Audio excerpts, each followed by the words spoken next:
चलिए शुरू करते हैं। ब्लूप्रिंट किसका महत्वपूर्ण घटक है? हम लोग शुरू कर रहे हैं बाल विकास से, सीडीपी से शुरू कर रहे हैं और इसका जो सही आंसर है वो परीक्षण निर्माण है।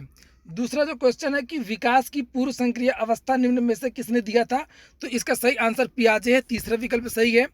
एमपीपीआई परीक्षण का उपयोग निम्न में से किसके मापन में किया जाता है? इसका सही आंसर व्यक्तित्व, याद रखिएगा व्यक्तित्व, चौथा विकल्प सही है। अधिगम हेतु निम्न में से सर्वाधिक आवश्यक क्या होता है? तो इसका सही आंसर अभिप्रेरणा है, याद रखिएगा इसका सही आंसर अभिप्रेरणा है। शैशव काल का जो अवस्था होती है वो क्या होती है? इन्फेंसी के बारे में पूछा जा रहा है, तो दो जन्म से लेकर के 2 वर्ष तक, इसका पांचवा विकल्प बिल्कुल सही है। छठवां जो क्वेश्चन है कि पूर्व अनुभव के आधार पर संवेदना, ये वाला जो क्वेश्चन है उसका सही आंसर है प्रत्यक्षीकरण, तीसरा विकल्प इसका बिल्कुल सही है। और इसके बाद में जो अगला प्रश्न है वो उसका सीखने में प्रयास एवं भूल का सिद्धांत का प्रतिपादन किसने दिया था? तो इसका सही आंसर थार्नडाइक है। औसत बुद्धि वाले बालकों का बुद्धि स्तर क्या होगा? इसका सही 90 से 109, इसका दूसरा विकल्प सही होगा, 90 से 109। फिर है निम्न में से कौन सा तरल क्रिस्टलीय बुद्धि के प्रतिमान के प्रतिपादक थे? 9 नंबर, इसका जो सही आंसर है वो चौथा विकल्प है कैटेल, याद रखिएगा कैटेल है। और फिर है 10वां नंबर, क्रिया प्रसूत अधिगम सिद्धांत का प्रतिपादन किसने किया था? क्रिया प्रसूत दिया था स्किनर ने, आप लोगों ने रटा होगा, ये आसान क्वेश्चन था। कोहलर अपने प्रयोग से क्या सिद्ध करना चाहते थे? कोहलर ने अपने प्रयोग से, चौथा विकल्प है समग्र पारिस्थिति का प्रत्यक्षीकरण है, तो ये चौथा विकल्प है, इन्होंने प्रत्यक्षीकरण पर जोर दिया था। कोहलर वाले जो प्रश्न का उत्तर चौथा विकल्प है। आपको बता दूं वीडियो को अगर आप लोगों ने सब्सक्राइब ना किया हो चैनल को सब्सक्राइब कर लें और लाइक कर दिया करें। 12वां क्वेश्चन है किसने बाल योजना की पंचपद प्रणाली किसने दिया था? हर्बर्ट ने दिया था, याद रखिएगा तीसरा विकल्प है हर्बर्ट। फिर से अगला क्वेश्चन है निम्नलिखित में से ग्रंथियों के आधार पर व्यक्तित्व मापन, इसका जो सही आंसर है वो कैनन है, दूसरा विकल्प सही हो जाएगा। सृजनात्मकता मौलिक परिणामों को अभिव्यक्त करने की मानसिक प्रक्रिया है। क्रो एंड क्रो ने बहुत सारी परिभाषाएं दी हैं। अगला जो प्रश्न है BF स्किनर, इसका जो आंसर है वो होगा अनुकरण एवं प्रबलन के फलस्वरूप, इसका ऑप्शन नंबर 2 सही हो जाएगा। मूल प्रवृत्तियों को 14 प्रकार से वर्गीकृत किया गया, किसने किया है? मैकडूगल, आपने पढ़ा होगा, ज़्यादातर विद्यार्थियों ने इस क्वेश्चन को कर लिया है। किसी दूसरी वस्तु की अपेक्षा एक वस्तु पर चेतना का केंद्रीकरण अवधान क्या है?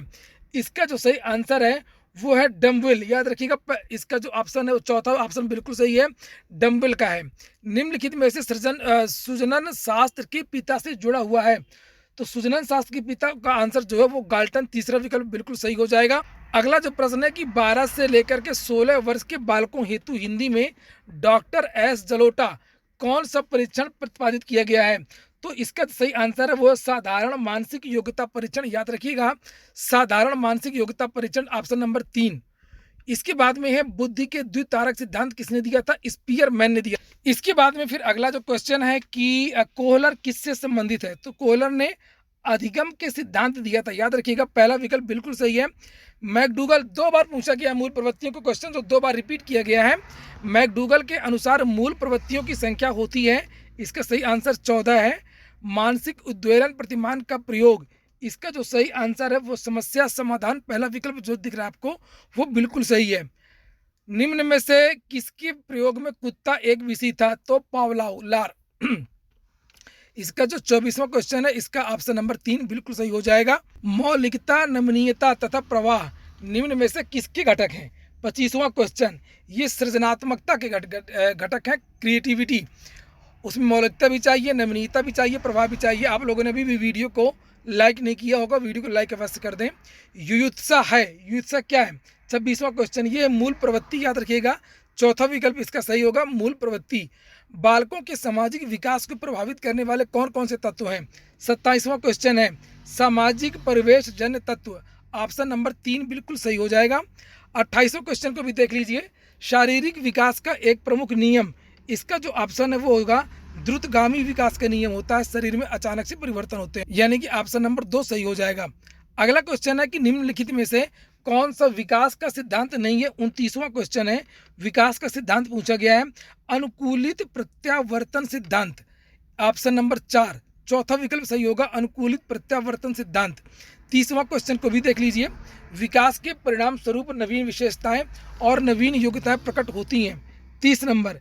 इसका जो सही आंसर है ये हार्लाक महोदय, हरलाख महोदय ने कहा था कि विकास के परिणाम स्वरूप नवीन विशेषताएं और नवीन योग्यताएं प्रकट होती हैं। और अब हम लोग देखेंगे पर्यावरण विज्ञान को। पर्यावरण विज्ञान का जो पहला क्वेश्चन है, कार्बन डेटिंग किससे संबंधित, सभी ने कर लिया होगा। तीसरा है, प्राचीन स्थलों में मौजूद हड्डियों या सामग्रियों के आयु मापन के लिए होता है। संविधान सभा ने राष्ट्रीय गान को अपनाया था 24 जनवरी 1950 को। बायोमैग्निफिकेशन क्या है, समय के साथ ऊतक में विषैले पदार्थ की बढ़ती सांद्रता। अगला क्वेश्चन है यहाँ पर, कौन सा अजैविक घटक है, तो इसका आंसर कवक हो जाएगा। ग्रीन पीस इंटरनेशनल एम्स्टरडम हो जाएगा। घास भूमि के परितंत्र के खाद्य श्रृंखला में सबसे उच्च स्तर का उपभोक्ता कौन है, तो इसका आंसर जो है वो जीवाणु हो जाएगा।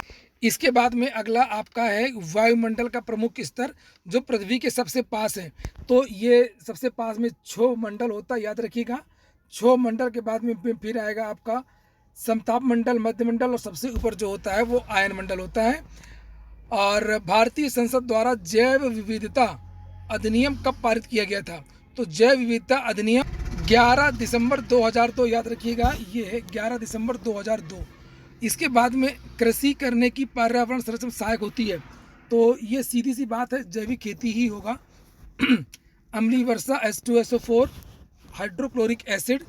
WWF से क्या है, वर्ल्ड वाइल्ड लाइफ फंड, दूसरा विकल्प सही हो जाएगा। फूलों घाटी, PCS में बहुत क्वेश्चन ही पूछा गया है, उत्तराखंड में रिपीटेड क्वेश्चन है, रिपीटेड तो है ही है। 2017 का पेपर उठा लीजिए, सेम पेपर आपको यही मिल जाएगा। केंद्रीय प्रदूषण नियंत्रण बोर्ड देख लीजिए, ये प्रदूषण मापन वाला जो क्वेश्चन आया था, एजेंसी मुख्य रूप से ये जो करती है वो केंद्रीय प्रदूषण नियंत्रण बोर्ड है। कोटोपैक्सी एक जागृत ज्वालामुखी है जो कहाँ पर है, तो ये एंडीज में है।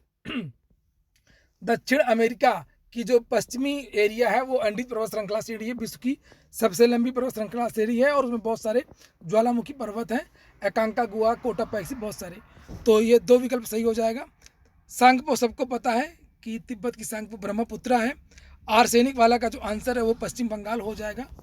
ये भी बहुत बार ये क्वेश्चन पूछा गया, PCS इत्यादि के एग्जामों में बहुत बार आया है। दक्षिण पश्चिम में जो शुष्क है तो वो रेंस ऑटो, इसे वृष्टि छाया प्रदेश कहते हैं, क्योंकि वहाँ से जो हवाएं आती हैं तो वो पहले ही बरस जाती हैं पश्चिमी ढाल पे, पूर्व की तरफ जो कुछ बसता नहीं है, जैसे तिब्बत के पठार में है।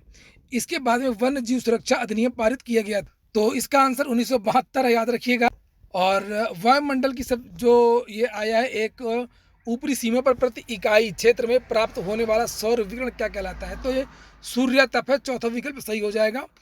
हमारे देश के संविधान से मौलिक कर्तव्य लिया गया है, तो ये सभी ने कर लिया होगा, क्योंकि जब भी विद्यार्थी तैयारी शुरू करते हैं तो सबसे पहले यही पढ़ते हैं संविधान में कि क्या कहाँ से लिया गया है। मौलिक अधिकार अमेरिका से लिए गए हैं, इमरजेंसी कहाँ से लिया गया है, आपातकाल कहाँ से लिया गया है, आपातकाल जर्मनी से, इमरजेंसी, तो ये सब चीज़ें USSR से क्या लिया गया मौलिक कर्तव्य। और ये जो है स्वर्ण सिंह की जो कमेटी थी उसके बाद में ये अलग से इसको जोड़ा गया कर्तव्य को 51 का A में। और इसके बाद में सर्वाधिक जैव विविधता ये केरल की है, शांत घाटी है।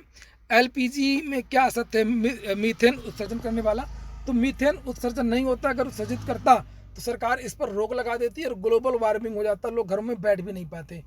तो मीथेन तो जलती है, मीथेन उत्सर्जन नहीं होता है। पारिस्थितिकी तंत्र के कौन कौन से घटक हैं, तो उत्पादक, उपभोक्ता एवं अपघटक है, पहला विकल्प सही हो जाएगा। मकर रेखा के बारे में पूछा गया है कि कौन सी मकर रेखा, तो 23.5 डिग्री दक्षिणी गोलार्ध में जो लगभग ऑस्ट्रेलिया को काटती है, और वो दक्षिण अमेरिका में भी नीचे से काटती हुई जाती है, तो वो है ये 23.5 डिग्री साउथ। और जो नॉर्थ वाला है ये कर्क रेखा को कहते हैं, याद रखिएगा, line of Capricorn, line of cancer. तो ये आपने कर ही लिया होगा, सभी ने कर लिया होगा, 23.5 डिग्री साउथ। इसके बाद में इकोसिस्टम शब्द का प्रयोग सर्वप्रथम किसने किया था, तो ये भी पर्यावरण में सबसे पहले यही पढ़ाते हैं, डॉक्टर A.G. टांसले इत्यादि। और ध्रुव तारा, तो ये तो जब बच्चा जूनियर में जाता तभी बताया जाता है इसको, तो उत्तरी तारे को कहते हैं ध्रुव तारा। इसके बाद में प्रोजेक्ट टाइगर, तो 73 है, 1973। कान्हा, मध्य प्रदेश में बहुत सारे उद्यान हैं, ये मध्य प्रदेश है, याद रखिएगा। और लखनऊ समझौता किन दो के मध्य हुआ था, तो ये हिंदू और मुस्लिम लीग के बीच में हुआ था। हिंदू नहीं, कांग्रेस और मुस्लिम लीग के बीच में हुआ था, हिंदू तो कोई वही नहीं था। नरम दल और गरम दल के बीच में भी सब वार्ता हुई थी, समझ गए, मुलाकात हुई थी और वार्ता हुई थी, जो 1907 में ये अलग अलग हो गए थे। उसके बाद में फिर ये लखनऊ में हुआ था सूरत समझौते के बाद में। लेकिन इसका आंसर जहाँ तक ये चौथा विकल्प ही माना जाएगा, कांग्रेस और मुस्लिम लीग के मध्य में।